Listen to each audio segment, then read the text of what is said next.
नमस्कार साथियों, आपका बहुत बहुत स्वागत है हमारे खास कार्यक्रम में जिसका नाम है न्याय संगत बात। जैसा कि आपको विदित है, आप सभी जानते हैं कि इस कार्यक्रम की शुरुआत हमने आज ही की है और इस कार्यक्रम में हमने बहुत ही खास मेहमान को आज इनवाइट किया है जिनका नाम है राकेश शर्मा। और राकेश शर्मा जी के विषय में हम आज जानेंगे, राकेश शर्मा जी की जर्नी के विषय में जानेंगे।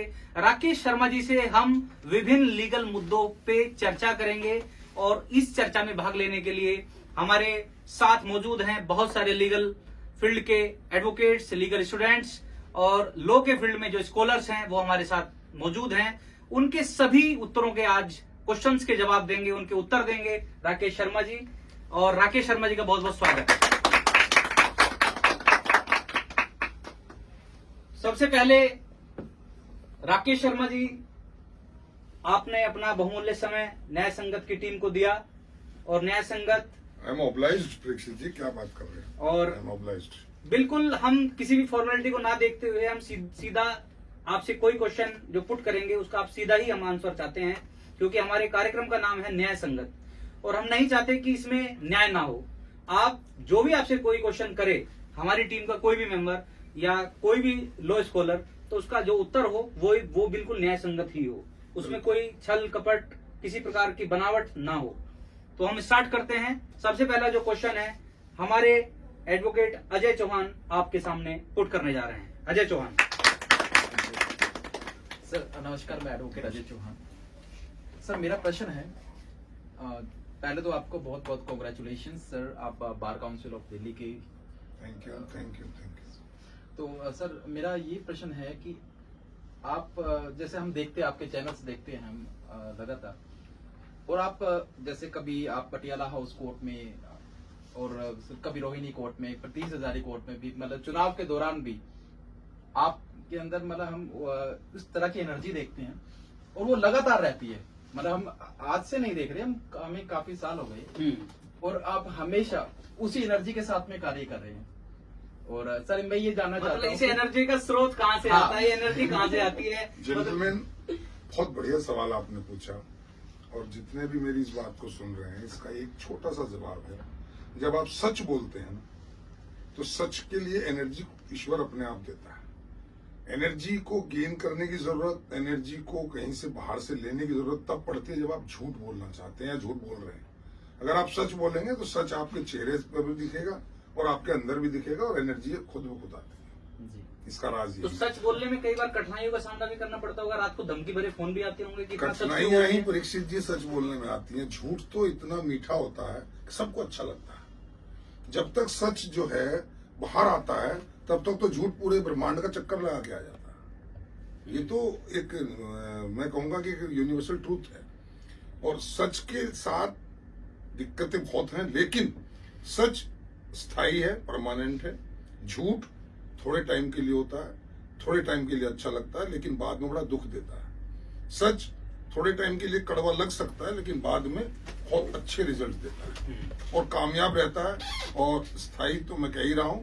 दूसरा, उसमें जो रिजल्ट्स आते हैं वो बहुत ही पॉजिटिव आते हैं। परेशानियां सच को ही आती, झूठ को नहीं आती। जैसे न्याय संगत बात में हमने आपको इनवाइट किया है जी, तो कोई ऐसी आज तक की आपकी कोई ऐसी बात जो बिल्कुल न्याय संगत हो लेकिन उसको समाज ने, आपकी सोसाइटी ने, आपके आसपास के लोगों ने या उस समाज ने जिसको आप बहुत ज्यादा अपने से जोड़े हुए थे उसको न्याय संगत ना माना हो?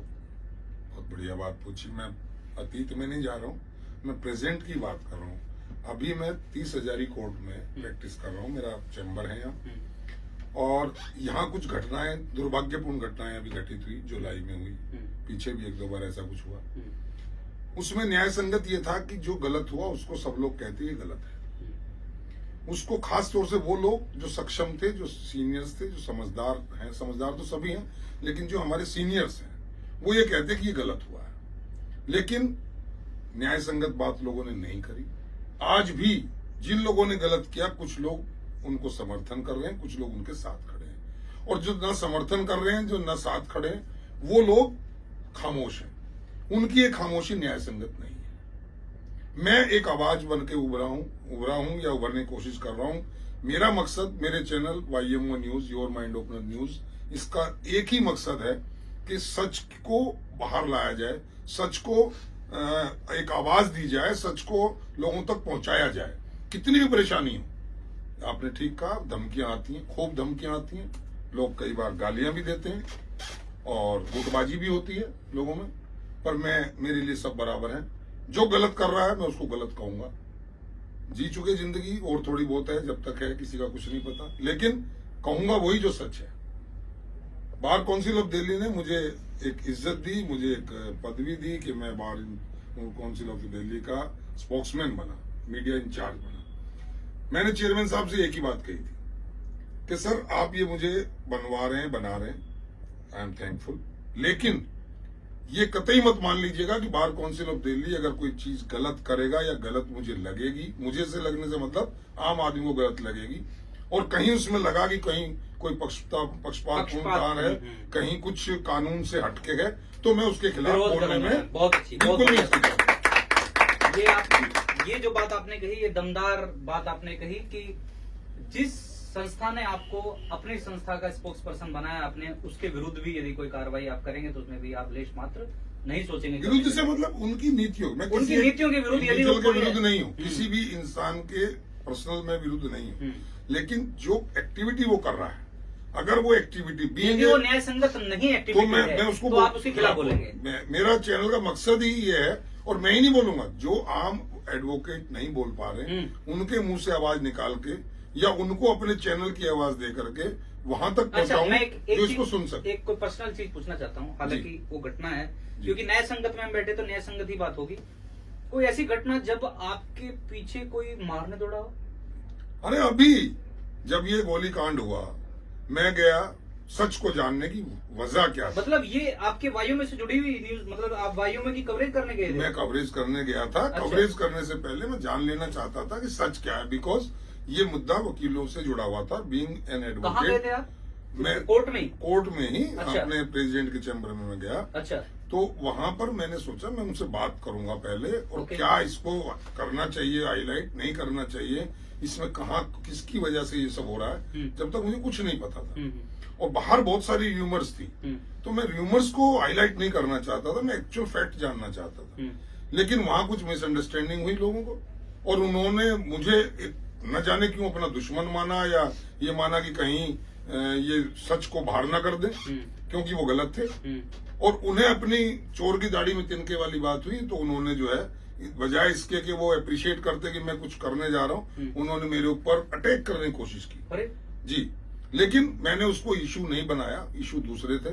ये चल देगा, जब तक मैं सच बोलूंगा जब तक चलेगा। जैसा मैंने पहले बताया, सच के साथ तो ये चीजें नेसेसरी हैं, जुड़ेंगी हुई हैं, चलेंगी। मेरे से पहले भी जिसने सच बोला, लोगों की तो हत्या तक की गई, कल को मेरी भी हत्या हो सकती है, कोई बात नहीं, लेकिन बोलूंगा सच ही। सच से नहीं हटूंगा, मेन चीज है ये। सच और न्याय संगत। कोई क्वेश्चन आपका सर के लिए?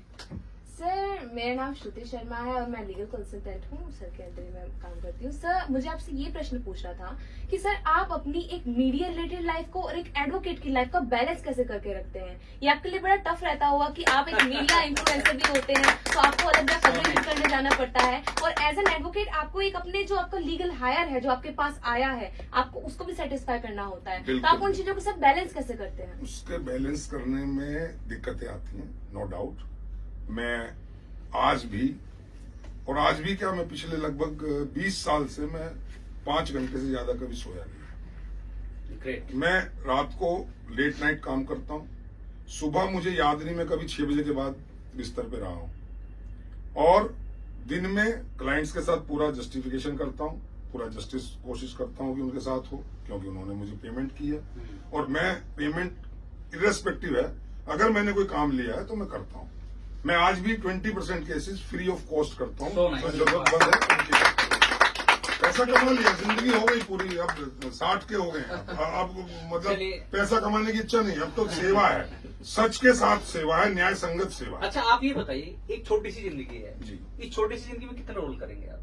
आप इंजीनियर आप रह चुके हैं इंजीनियर रह के आपने वो रोल भी प्ले किया जहाँ पे बहुत सारे उन लोगों को घर दिलाया जहाँ पे जिनके पास छत नहीं थी, क्योंकि आप दिल्ली डेवलपमेंट अथॉरिटी में इंजीनियर थे शायद, जहाँ तक मैं आपके विषय में स्टडी कर पाया। जी। तो वहां इंजीनियर बन के आपने अपना रोल कैसे प्ले किया?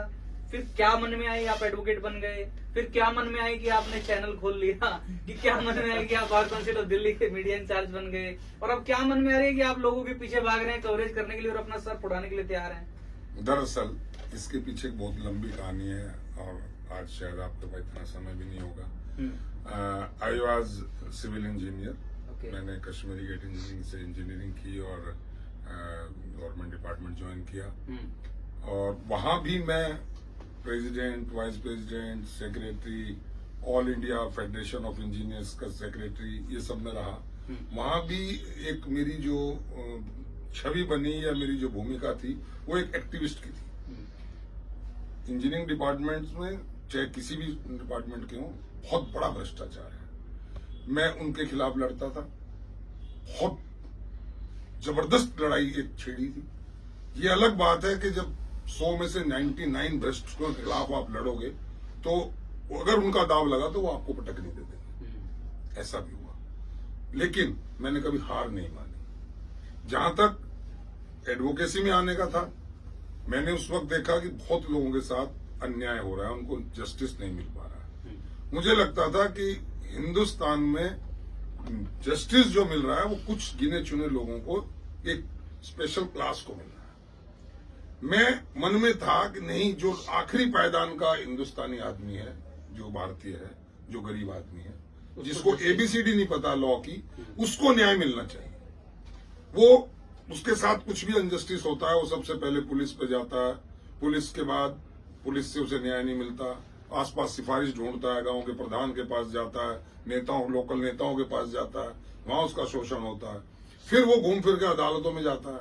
अदालतों में जाने के बाद उसकी क्या गत बनती है और उसके बाद जब वो जज के पास जाता है, उसकी बात न सुनी जाए, उसको जस्टिस ना मिले तो वो टूट जाता है। उसका इस न्याय व्यवस्था से विश्वास उठता है। इसीलिए आप न्याय व्यवस्था, मुझे लगा कि शायद मैं इसमें सेवा कर पाऊं। फिर आप इसमें आए फील्ड में, और इसमें आने की बड़ी कथा रोचक है, कहानी है। अनफॉर्चुनेटली आपने देखा होगा, कोविड हुआ 90 के एंड में शुरू हो गया और फरवरी 2020 में, मार्च 2020 में पूरा लॉकडाउन लगा दिया गया।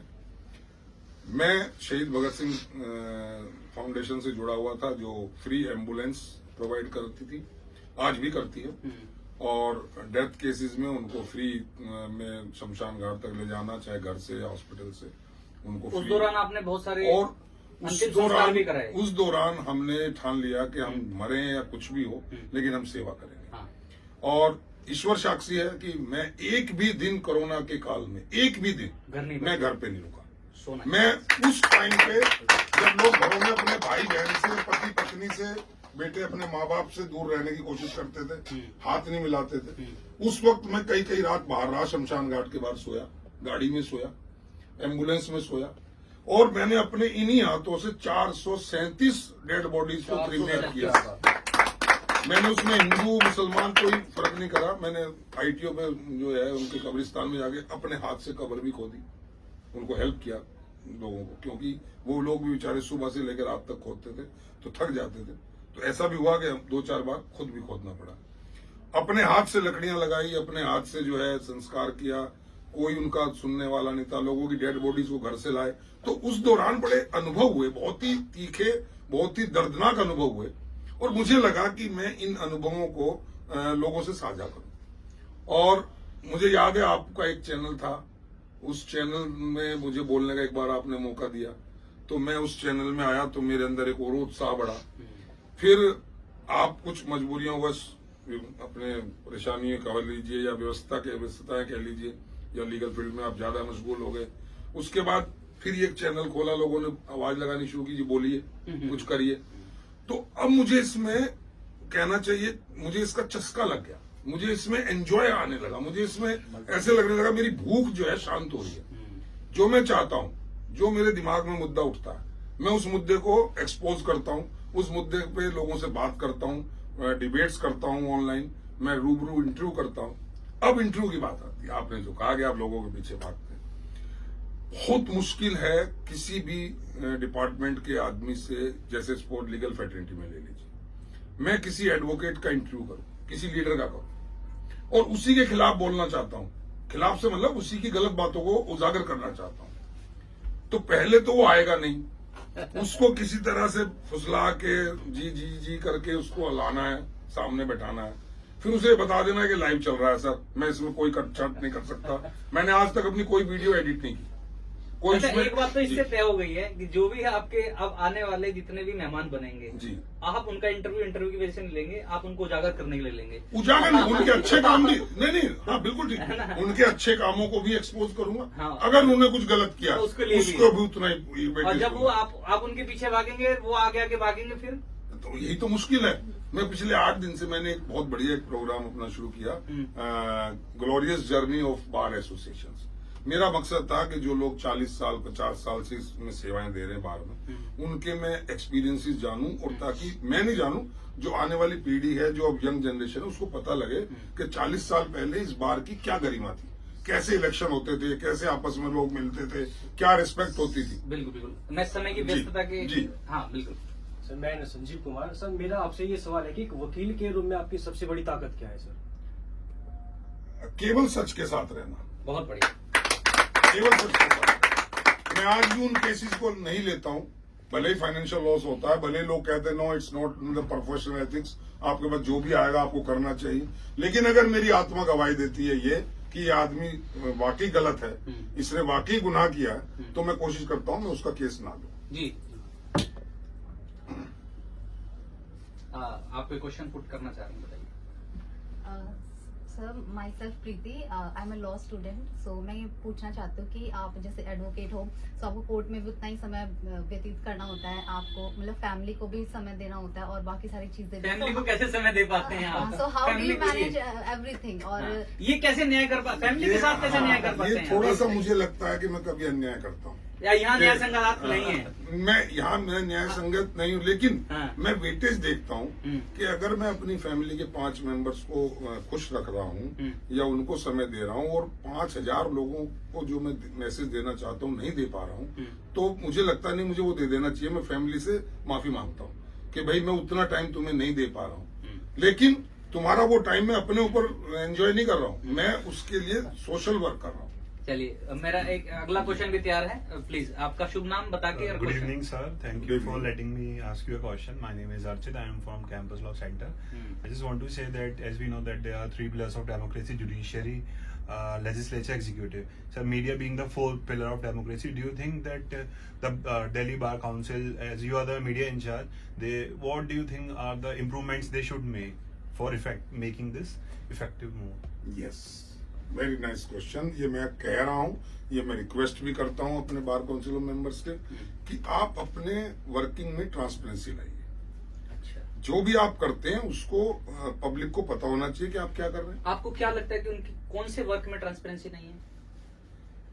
बहुत सारी पॉलिसीज होती हैं जो एक पॉलिसी ऐसी जिसमें ट्रांसपेरेंसी लाने की आवश्यकता है। जैसे अभी ये कांड हुआ, इसमें एक फैक्ट फाइंडिंग कमेटी बनी, कौन सा कांड जो अभी? गोली कांड जो ओके। हुआ 30,000 में, okay. Fact finding committee suo motu cognizance लिया बार काउंसिल ऑफ दिल्ली ने, और हमारे ऑनरेबल चेयरमैन ने विद इन 24 आवर कमेटी का को कॉन्स्टिट्यूट किया, और उस कमेटी को कहा 3 दिन के अंदर अपनी रिपोर्ट। फैक्ट फाइंडिंग रिपोर्ट दीजिए। जी। बट अभी तक वो 45 डेज से ज्यादा हो गया, अभी तक उसका ऑफिशियली ये नहीं हुआ कि वो फैक्ट फाइंडिंग कमेटी को वाइंड अप कर दिया गया है, या मतलब उसकी वर्किंग खत्म कर दी गई है ताकि वो रिपोर्ट सबमिट कर सके।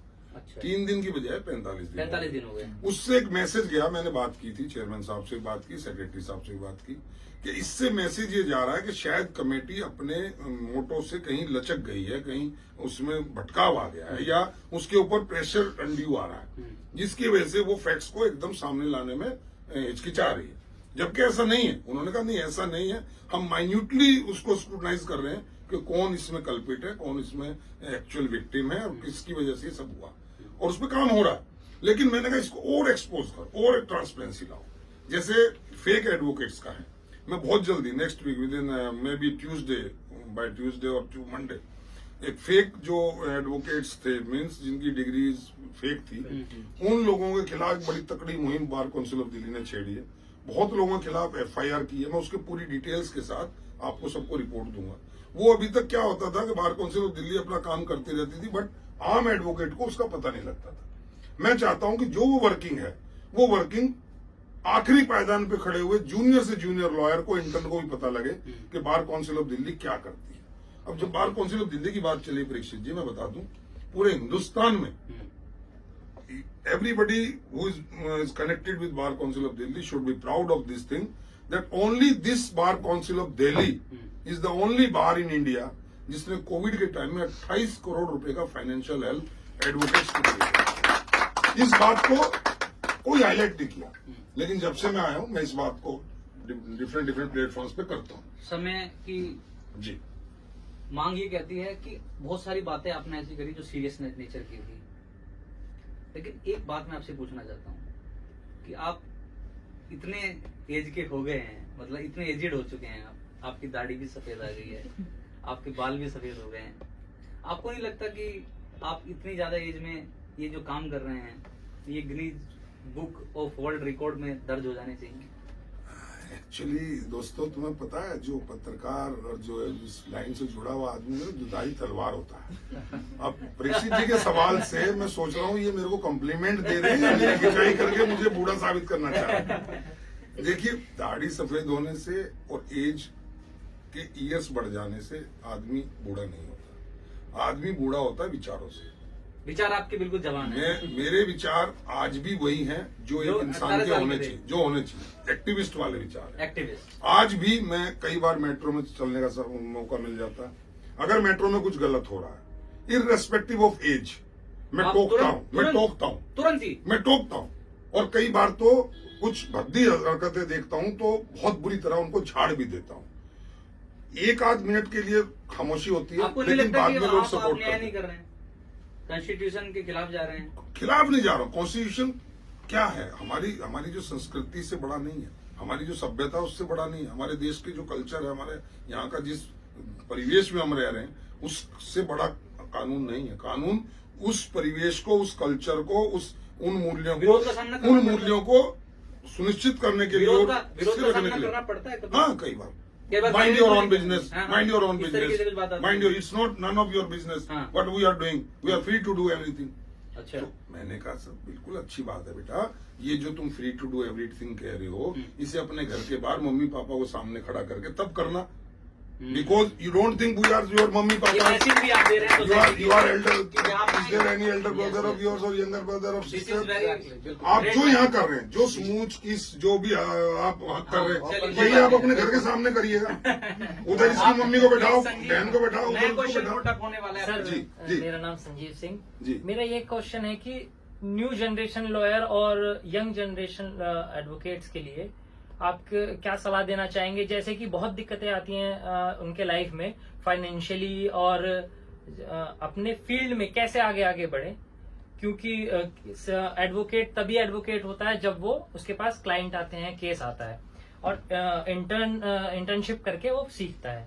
तो आप क्या सलाह देना चाहेंगे? मार्गदर्शन करिए न्यू बहुत जनरेशन बढ़िया। लॉयर का। जितने भी मेरे छोटे भाई बहन बच्चे हैं उनके लिए एक ही सूत्र है in the success of life as per my experience, और जो मुझे लगता है कि सबसे पहला है डिसिप्लिन। अपने लाइफ में डिसिप्लिन लाओ। उसके बाद एथिक्स। जब आप इस प्रोफेशन में आए तो इसमें सबसे ज्यादा जो वैल्यू करता है वो एथिक्स करते हैं। आपके अंदर डिसिप्लिन और एथिक्स होंगे और मेहनत आपके साथ उसमें एडिशनल है, मेहनत तो करनी होगी, तो दुनिया की कोई ताकत आपको एक सक्सेसफुल लॉयर, सक्सेसफुल इंसान बनने से नहीं रोक सकती। बहुत सुंदर। आज कमी आ गई है फ्रीडम, जिसे हम सो कॉल्ड फ्रीडम कहते हैं। We are free. हम नहीं नमस्ते करते सीनियर को, तो इसमें क्या है? हमारी मर्जी। हम नहीं शर्म करते अपने सीनियर की, हम तो उनके सामने ऐसे गप्पे मारेंगे, हम नहीं काम करेंगे। It's our freedom.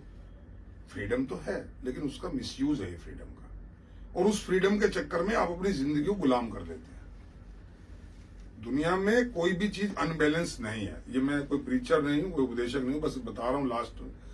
दुनिया में कोई भी चीज अनबैलेंस्ड नहीं है।